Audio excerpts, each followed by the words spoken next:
everyone, welcome back to the channel.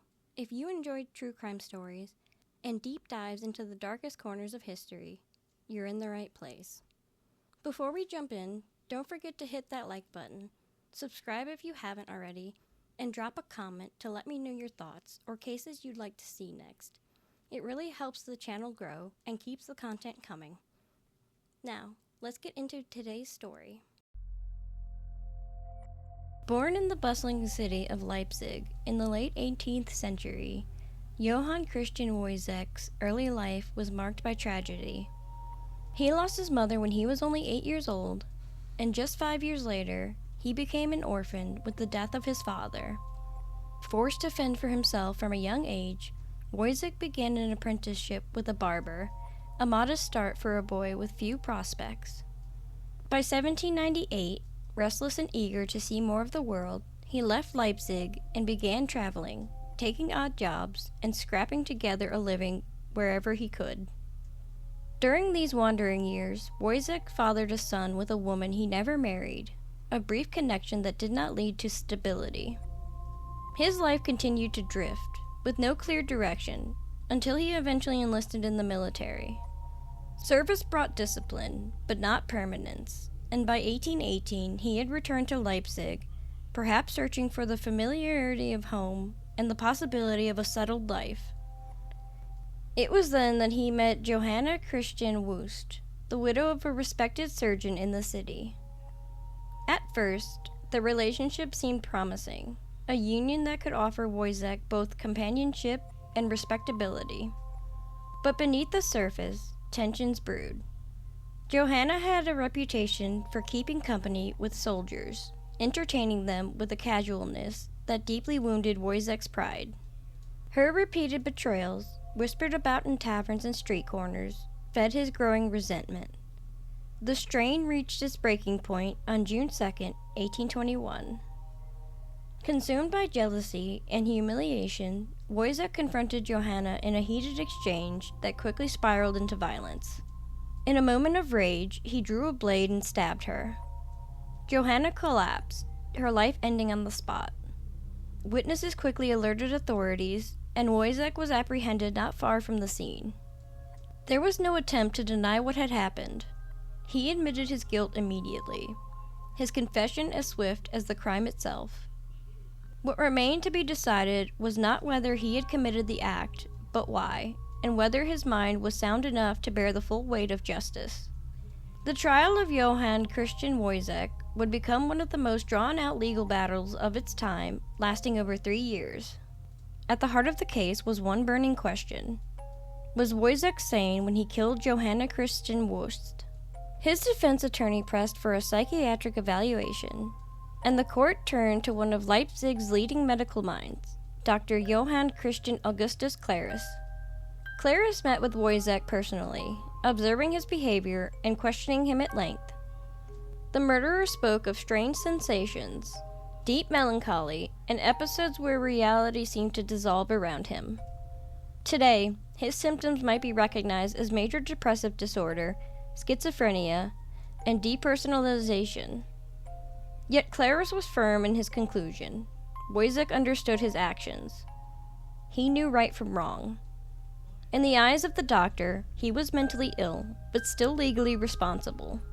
Controversy swirled. Many questioned whether Clarus had truly understood the depths of Wojciech's mental instability. The court, seeking certainty, requested a second report. Once again, Clarus visited Wojciech, repeatedly, over an extended period, and once again he returned with the same judgment. Finally, on October 11, 1821, the court sentenced Wojciech to death. But the legal wrangling was far from over.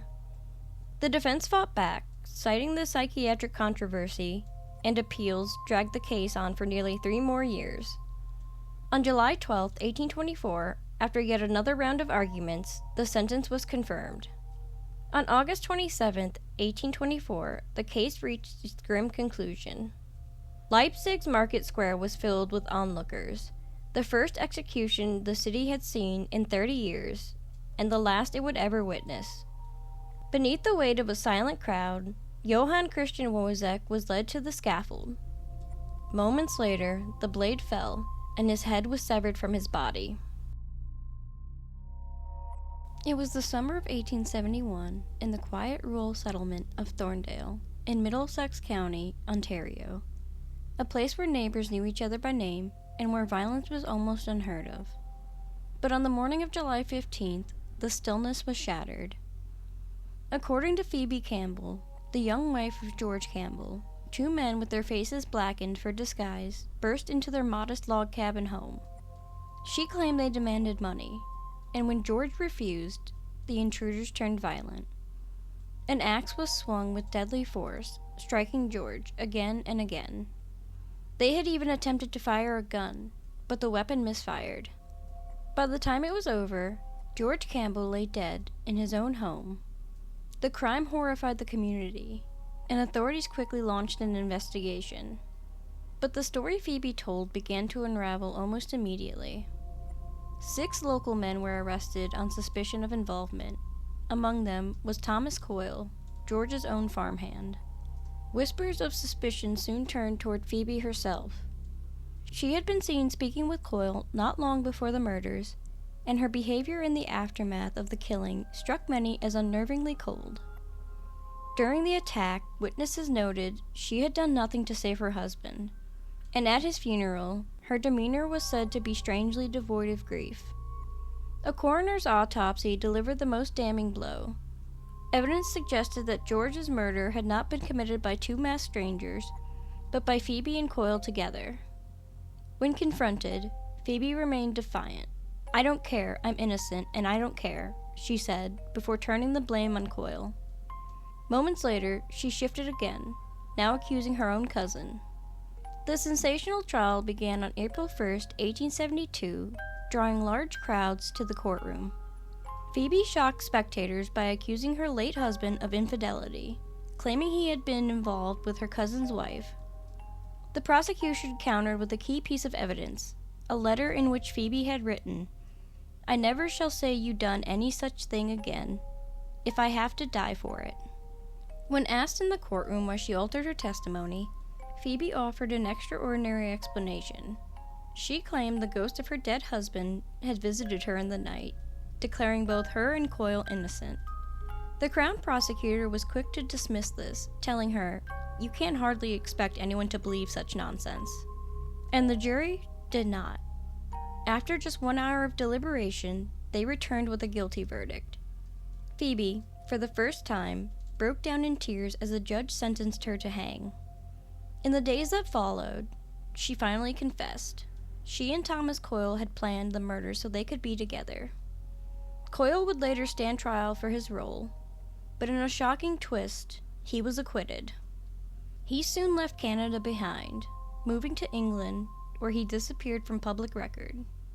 On June 20th, 1872, 25-year-old Phoebe Campbell was led to the gallows.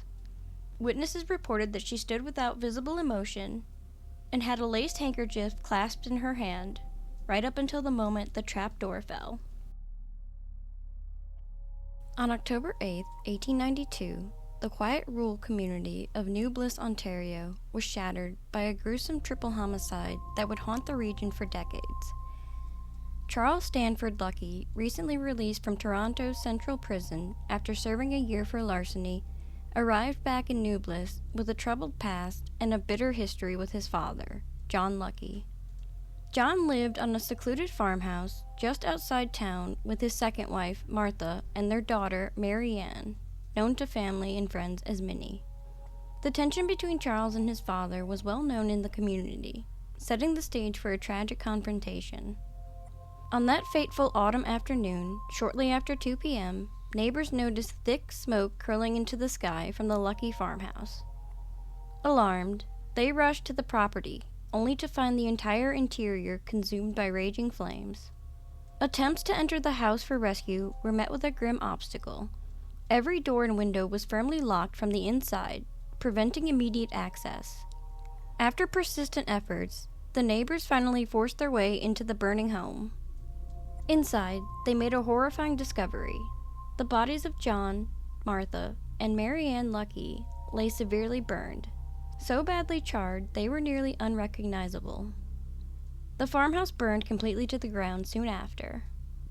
From the outset, the community suspected foul play. The locked windows and doors, combined with the ferocity and unusual nature of the fire, pointed to deliberate arson. The discovery of 2 axes near the scene further fueled speculation that violence had preceded the blaze. The local newspaper in Smith Falls, reporting on October 13th, relayed chilling eyewitness accounts of a mysterious man seen lurking near the farmhouse in the hours before the fire. Since Martha was reportedly alone at home, many believe she was the first victim, possibly attacked while vulnerable. John, known to have been out running errands shortly before the tragedy, was thought to have returned only to be killed later. Most chilling of all was the discovery of Mary Ann's teeth scattered in the driveway, a grim sign that she had struggled violently, perhaps attempting a desperate escape from her attacker. Suspicion quickly fell on Charles Lucky. His acrimonious relationship with his father was no secret, and his criminal record made him an easy target for blame. Adding to the mounting evidence, Charles was soon found in Smith Falls, not far from New Bliss, staying in a hotel under an assumed name. When police confronted him, they noted fresh blood stains on his clothing. Though he admitted to having been in New Bliss earlier that day, his cold, detached demeanor raised many eyebrows. Witnesses and law enforcement alike remarked on his apparent apathy towards the brutal deaths of his family members. The investigation culminated in Charles Lucky's arrest and trial. The prosecution laid out the case built on motive, opportunity, and physical evidence. Despite any defense presented, the jury found Charles guilty of the brutal murder of his father, stepmother, and half-sister. Justice was swift in the late 19th century, and on December 14, 1893, Charles Lucky was executed by hanging in Brockville, Ontario.